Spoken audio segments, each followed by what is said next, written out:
Stop. Don't adjust the volume. Don't look away. This is the moment everything shifted, and you felt it before anyone said a word. Someone defended you out loud, not in a whisper, not in a back channel, out loud, in the open, where consequences live. And the city didn't clap. The city went quiet. Then it started digging. You know why that matters, right? Because silence isn't agreement. Silence is investigation. They didn't defend you because you're harmless. They defended you because they saw something move that shouldn't have moved. A pattern click into place that wasn't supposed to be visible. You didn't raise your voice. You didn't make a speech. You didn't beg for understanding. You just stood there, calm, unreadable, carrying a history that doesn't flinch when stared at. And someone recognized it. That's the part nobody prepares for. The moment a single voice breaks rank and says, "No, not them," that's when the ground shifts. That's when attention sharpens. That's when the people who were comfortable pretending you were nothing suddenly feel stupid for not checking sooner. You weren't defended because you're pure. You were defended because you're precise. They saw the saint in you, the restraint, the discipline, the patience that looks like mercy. And at the same time, they saw the psychopath, the part of you that could end things without blinking if it ever came to that. That paradox terrifies people. They don't know which version they're dealing with, and that uncertainty eats at them. So the city started digging. They went back. They replayed moments they laughed at. They reread messages they dismissed. They examined decisions you made quietly, moves you made early, exits you took before the fire started. And suddenly, none of it looks accidental anymore. That's what happens when someone defends you publicly. It gives permission to look again. And when they look again, they don't find chaos. They find structure. They find timing. They find restraint where there should have been impulse. They find foresight where there should have been panic. They realize you weren't lucky. You were early. You didn't survive because the world spared you. You survived because you adapted faster than it could classify you. That's when the digging turns obsessive. Because now they're not asking, "Who are you?" They're asking, "How long have you been like this?" They start tracing your evolution, the pain you absorbed without broadcasting, the losses you processed in silence, the moments you were pushed into corners and came out sharper instead of louder. They notice how the light never blinded you, and the dark never broke you. How you learned to borrow from both. You learned compassion without softness. You learned cruelty without chaos. You learned patience that feels almost predatory. That's not normal. And deep down, they know it. The one who defended you didn't do it because they felt sorry for you. They did it because they recognized a force they didn't want turned against the wrong side. That's the unspoken truth. When someone stands up for you in public, it's not protection, it's alignment. They chose a side. And once that happens, everyone else has to reassess theirs. That's why the city started digging instead of attacking. Attacks are for things you understand. Digging is for things you're afraid you misjudged. They're trying to figure out whether you're a threat or a shield. An anomaly or a warning, a problem, or the solution they didn't know they needed yet. And here's the part that should make you smile. Slowly. You didn't ask for this. You didn't orchestrate it. You didn't even react. Your stillness did the damage. Your refusal to perform, to explain, to soften yourself for comfort. That's what forced the reveal. That's what made someone speak up. That's what triggered the audit of reality around you. Because unpredictability isn't chaos. Unpredictability is control that doesn't announce itself. You became impossible to read by mastering yourself first. And now everyone else is scrambling to catch up. They're digging through your past, hoping to find a flaw big enough to discredit the present. But all they keep finding is consistency under pressure, growth through pain, silence instead of spectacle. They wanted a villain or a victim. They found something worse. They found someone who evolves. And once that realization hits a city, once it spreads quietly through rooms you're not even in, you don't need defenders anymore. The ground does it for you. So let them dig, let them analyze, let them whisper and cross-check and second-guess every assumption they ever made about you. Because the truth is already out there now. Someone saw what you really are. They said it out loud, and the world couldn't unhear it. This isn't the moment they come for you. This is the moment they start preparing, and you've been preparing your whole life. They're preparing now, and you can feel it in the air, can't you? The tension, the way conversations stall when your name comes up, the way people suddenly remember things they forgot about you, the way eyes linger half a second longer, not with curiosity, but calculation. That's what happens when someone defends you out loud. It doesn't just protect you, it exposes everyone else.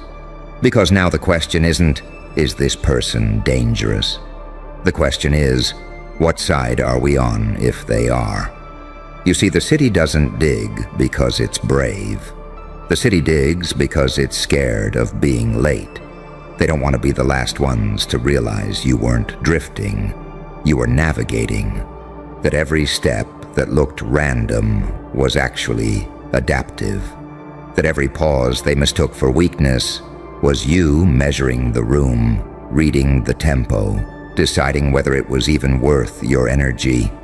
They're digging into timelines now. When did you stop reacting like everyone else? When did your losses stop slowing you down and start sharpening you? When did disappointment turn into discipline? They hate that question the most, because discipline implies choice, and choice implies agency. And agency is terrifying when it doesn't belong to them. They're discovering that you don't move when provoked. You move when it matters. That you don't waste force on noise. That you let people underestimate you because it costs you nothing, and costs them everything later. That's when the saint and the psychopath collide in their minds. They remember moments when you showed mercy, real mercy, the kind that didn't need applause. And then they remember moments when you walked away cold, detached, almost surgical.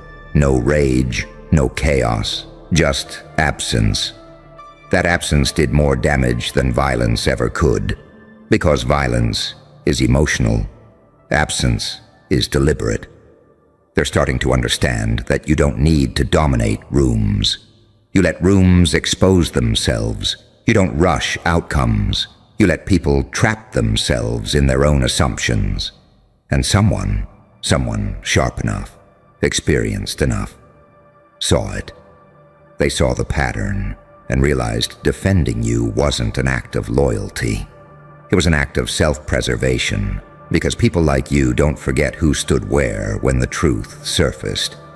And that's the part nobody says out loud.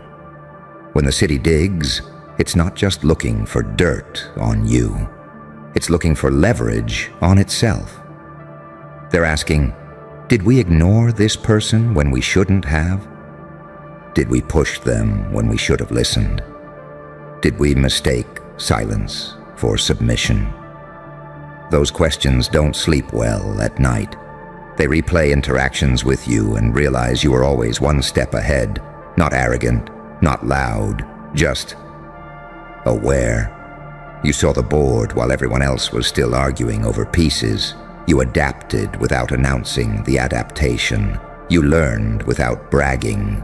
You survived without turning survival into your identity.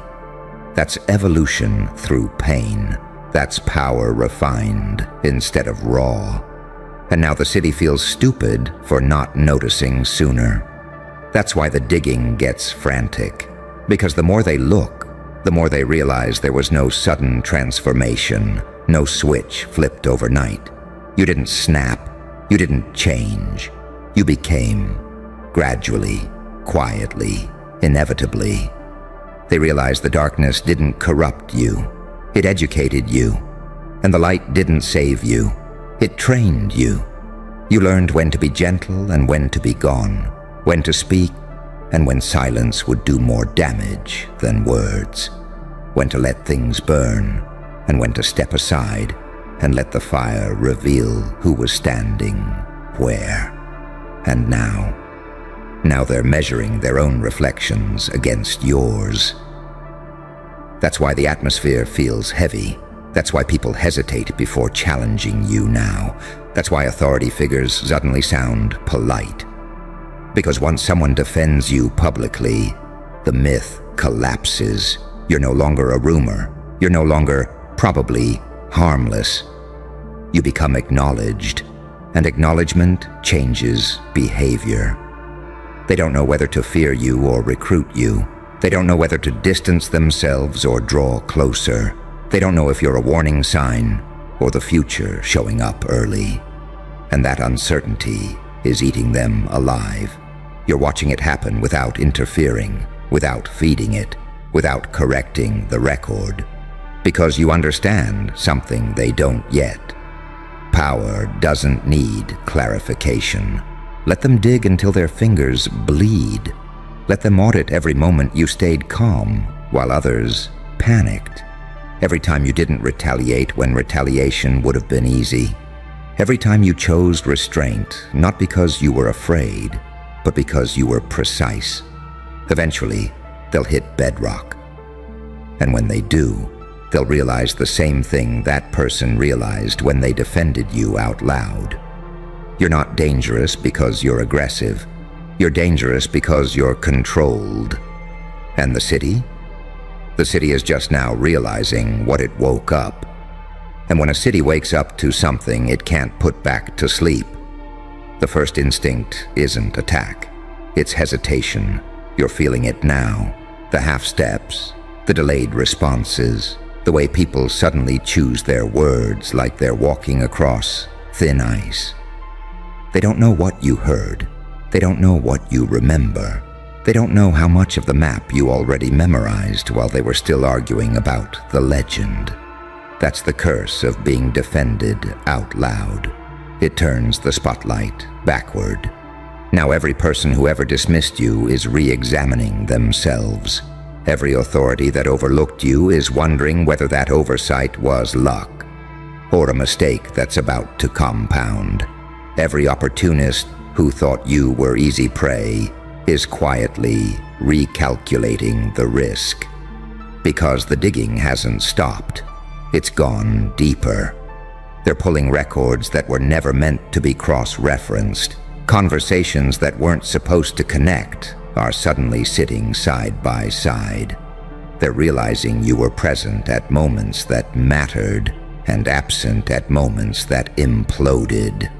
You were there when things aligned, gone when things collapsed. That doesn't look random anymore. It looks selective. They're starting to see that you don't chase power. You let power reveal itself. Then you decide whether it's worth touching. That you don't announce loyalty. You observe patterns until loyalty becomes obvious. That you don't need chaos to assert dominance. You let order expose who doesn't belong in it. That's when the angel and the demon fuse in their heads. Because angels are supposed to be naive, and demons are supposed to be reckless. You're neither. You're the kind of presence that forces choice, and choice scares systems built on control. Someone defended you out loud because they recognized the inflection point. The moment where pretending you were insignificant stopped being safe. The moment where neutrality became a liability. They didn't raise their voice to protect you. They raised it to mark territory. A signal, not a shield. And now everyone else is scrambling to understand the rules of a game that changed without announcement. They're digging into your reactions, or lack of them. They're disturbed by how little satisfaction you take in being proven right. How you don't gloat. How you don't rush to correct people who underestimated you. You let the discomfort teach them instead. That kind of restraint doesn't come from kindness alone. It comes from knowing exactly how much damage you could do, and choosing not to. That's what makes you dangerous in a way they can't legislate, because you don't fit the profiles. You don't respond to incentives the way you're supposed to. You don't panic when pressure increases. You simplify. They're noticing how crises sharpen you instead of scatter you. How when things get loud, you get quieter. How when others rush, you pause. How when narratives collapse, you don't scramble to replace them. You watch who does. That watchfulness is unsettling. It makes people feel seen in ways they didn't consent to. So they dig harder, hoping to find a flaw, a contradiction, a moment where you slipped. Something they can point to and say, there's the weakness. But all they keep finding is coherence. Pain that didn't turn you brittle. Failure that didn't make you desperate. Isolation that didn't make you loud. You metabolized it. And now the city understands something too late. You weren't surviving the pressure. You were training inside it. The Defender understood this instinctively. That's why they spoke up when it counted. Because people like you don't forget the moment someone stood firm while others stayed silent. And people like you don't need favors. You remember alignment. That memory alone changes futures. The city senses it. That's why the tone has shifted from confrontation to curiosity, from dismissal to assessment. They're not asking whether you're right anymore. They're asking how far ahead you are. And here's the part they can't say without admitting fear. If you're this composed before power, what happens when you're fully positioned? That question keeps rooms awake. Because the answer isn't explosive, it's efficient. You don't burn cities down, you rearrange them. You don't overthrow systems. You expose the ones that were already hollow. And that's why this moment matters.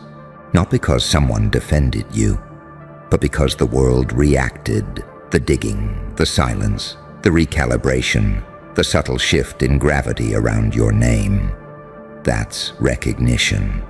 And recognition is irreversible. They can't unsee you now. They can't undig what they uncovered. They can't go back to pretending you were nothing. You don't need to announce what you are. The city is figuring it out for you. One uncomfortable realization at a time. And the deeper they dig, the more uncomfortable it gets. Because at a certain depth, you don't find mistakes anymore. You find intent. That's where they are now. They're realizing you didn't stumble into outcomes. You positioned yourself between outcomes. You didn't bet on sides. You studied trajectories. While everyone else was obsessed with who was winning, you were watching why they were winning. And more importantly, how long that advantage could realistically survive. That kind of thinking doesn't come from privilege. It comes from pressure. Pressure that taught you to read people faster than they could lie. Pressure that trained you to sense shifts before they became headlines. Pressure that burned away the need for validation until only clarity remained. They're discovering that you don't react emotionally because emotion was the first thing pain stripped from you. What came back wasn't numbness, it was precision. You learned how to feel without flinching, how to care without bleeding, how to stay human without being manipulable. That balance terrifies systems, because systems rely on extremes. They know how to handle rage. They know how to handle obedience. They know how to crush rebellion and reward compliance. What they don't know how to deal with is someone who sees through both. Someone who can stand in the light without being owned by it, and walk through the dark without being consumed by it. Someone who understands morality as a tool, not a leash, and chaos as a language, not a lifestyle. That's why the digging has turned quiet. They're no longer looking for something to use against you. They're trying to understand the rules you're playing by, and that's a losing game for them, because your rules were forged where theirs don't apply. You learned early that loud people burn out fast, that revenge is inefficient, that visibility attracts parasites. So you mastered the art of moving just enough to change outcomes, without becoming a target until it was too late. You learned how to let others take credit when it cost you nothing, how to let enemies underestimate you while you collected data, how to let allies reveal themselves without forcing loyalty. That's not passive, that's surgical. Someone defended you out loud because they recognized that surgery was already underway. They saw that the damage wasn't coming. It had already been done, quietly, cleanly, without spectacle. They understood that opposing you wouldn't end in a fight. It would end in irrelevance. So now the city is doing what cities do best when they're afraid. They're studying patterns instead of people. They're mapping connections. They're watching who changes their tone around you, who distances themselves, who suddenly wants proximity. You notice it too. The sudden respect that feels forced, the invitations that arrive late, the apologies disguised as compliments. You don't respond because you know the difference between recognition and fear. And right now, they're not recognizing you. They're bracing for you. They sense that you're not driven by ego, that you don't need to dominate narratives, that you don't require approval to move forward. And that scares them more than arrogance ever could. Arrogance is predictable. You are not. You understand timing in a way that makes people uneasy. You know when to wait so long it looks like surrender, and when to move so decisively it looks like fate. You don't rush justice. You let consequences mature. And now they're wondering how many times they mistook your patience for weakness. That realization hurts, because it reframes everything. The times they thought they won, you were observing. The times they thought you retreated, you were recalibrating. The times they thought you were alone, you were becoming self-sufficient. And self-sufficiency is the one thing no system knows how to negotiate with. You don't need their resources. You don't crave their status. You don't fear their rejection.